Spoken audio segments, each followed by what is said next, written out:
Longtime fans of the channel know that I am quite a fan of the zombie genre, specifically zombie games. And you all can probably guess that whenever The Last of Us Part 2 came out, I would be expecting to play through it and make something out of it. For the channel, that is. But I didn't want to do a full playthrough, mostly because I'd have to stream it, and that would only allow me to do things 1 hour at a time. And, well, I don't feel like doing that for a game that I really wanted to play through all the way. But, yeah. Today on Reviews and Rants, I will be reviewing/ranting about The Last of Us Part 2. Probably one of the biggest disappointing sequels of all time. Story-wise, anyway. But we'll get more onto that in a moment. Because I have a lot to talk about, and I don't have much time, because, well, as I'm recording this, who knows what will happen.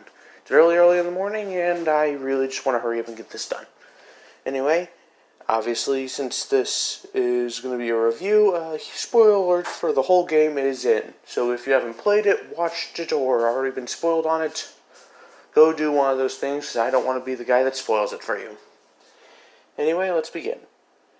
Now, normally for games, movies, or any media that's quote-unquote bad, I'm actually quite generous with things. I like a lot of bad things, according to most people.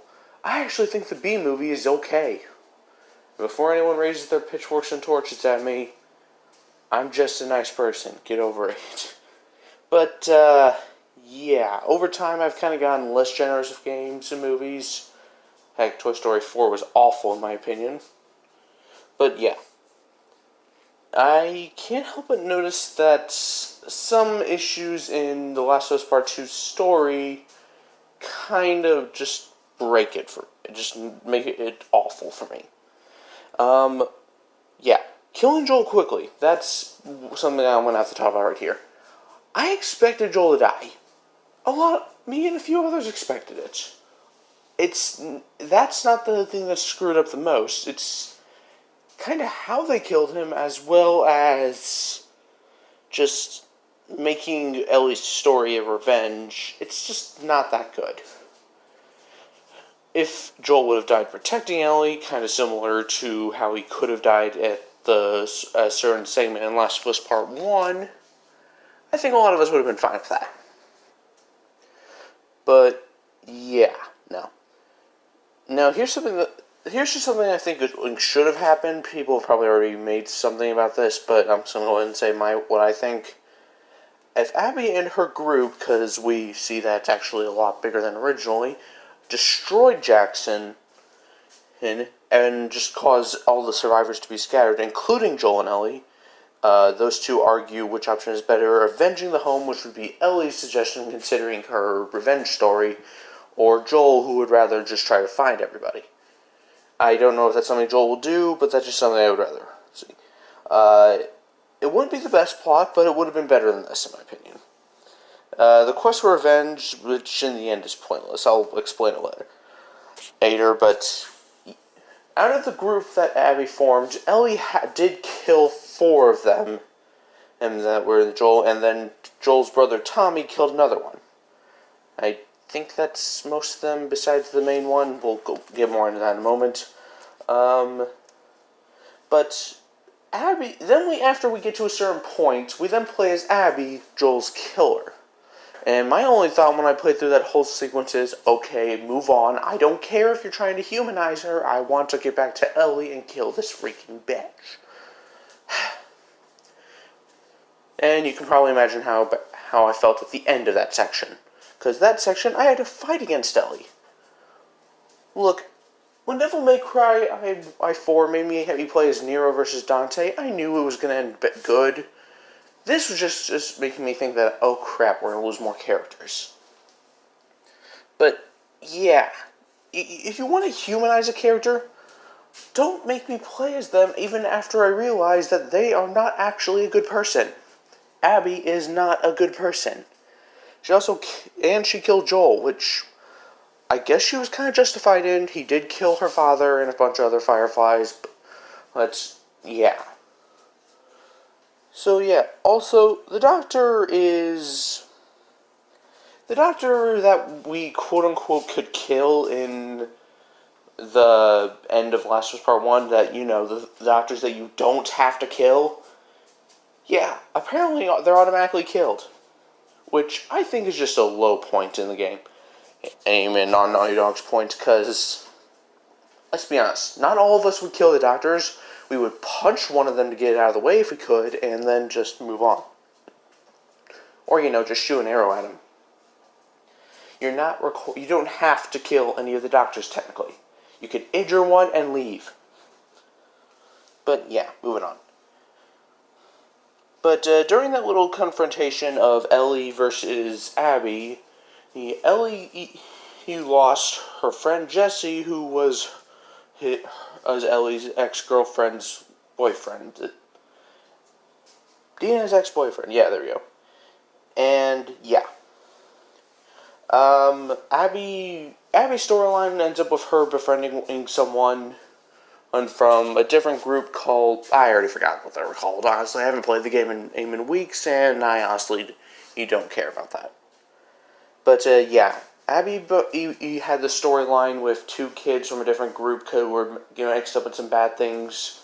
Yara and Lev. Yara died, so Lev just follows Abby now, which leads to a bunch of other conflicts. Abby would have killed pretty much everybody everybody that Ellie had Tommy, Dina, and her, because she already killed Jesse. But because if Lev wasn't there, basically all of them would be dead. Which I can give points to that. Lev is not a bad character, and honestly, I like him a lot more than I like most people in this game at the moment. But yeah, Abby just lets Tommy, who somehow survived a gunshot near to the head, and Dina go. They time skip. Dina has Jesse's baby, even though he's dead, because sadness, I guess, and convenient pregnancy. She names the baby JJ, and I can assume that's Joel Jr., which, alright, that's kind of nice, but Telltale kind of already did something like this in Walking Dead Season 2. And if you don't know what I'm talking about, go check it out, because honestly, I like the Telltale Walking Dead games a lot more now than I like this at the moment. Even though they're kind of bland. Anyway, Ellie can't move on over the fact that Joel's killer is still just roaming around. She leaves her family, gets injured, tracks down Abby, gets bit again, doesn't do anything because Ellie's immune. Ellie helps Abby and Lev escape, threatens Lev so Abby will actually fight her. Abby bites off 2 of Ellie's fingers, pissing me off even further. Ellie almost drowns Abby. Ellie then lets her go and lets go much of her anger because she stopped seeing Joel's murder form and actually saw him in a happier state. Ellie returns to her home on the farm. Dina and JJ aren't there. She leaves to play. She tries to play the guitar, fails, and leaves. And that's how pretty much it ends. Well, the basic summary. I'm trying to make these a little bit more basic, so I'm not just talking about the whole freaking game. I'm not a recap person. I am a review and rant person at the moment. So yeah, no idea where Dina and JJ went. They probably just went back to Jackson. But, yeah, story-wise, the nicest thing I would do is give a 6 out of 10, but no, I can't do that. We've been waiting 7 years for this, and this sequel is literally a dumpster fire that's on fire. But, yeah, no, I'm giving the story a 4, and that is actually me being generous at the moment, because, honestly, the story is probably lower. It's probably an absolute 0 to most people, and that's nice, but there are some parts in the story I like. The Dina and Ellie moments before hell breaks loose, and most scenes with Lev and Yara. Yeah, they're the two that drive this. Those are the things that drive the story a little bit better. Yeah. Alright, now let's talk about some positive stuff, because while the story is the worst part of the art of the game, the better things are here to come.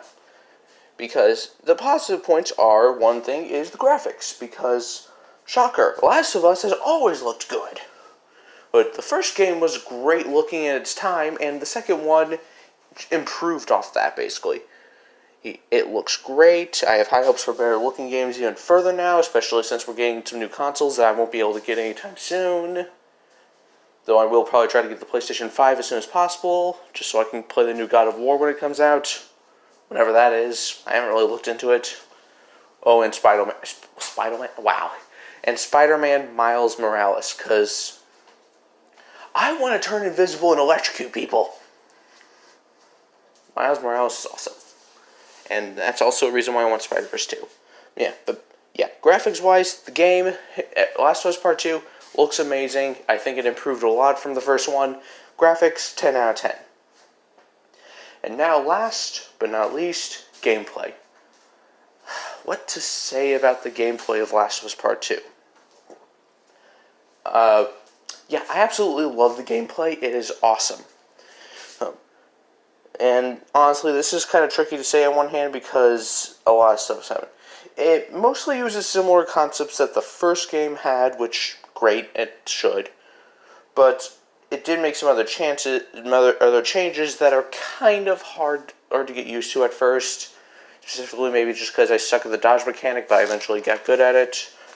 But yeah, the dodge and prone system, you can actually get you can actually lay on the ground and actually stealth better. I like that. It's awesome that you can actually stealth further and sneak around, also hide under things. The ability to hide further increases the stealth value of The Last of Us Part 2. And honestly, I love it.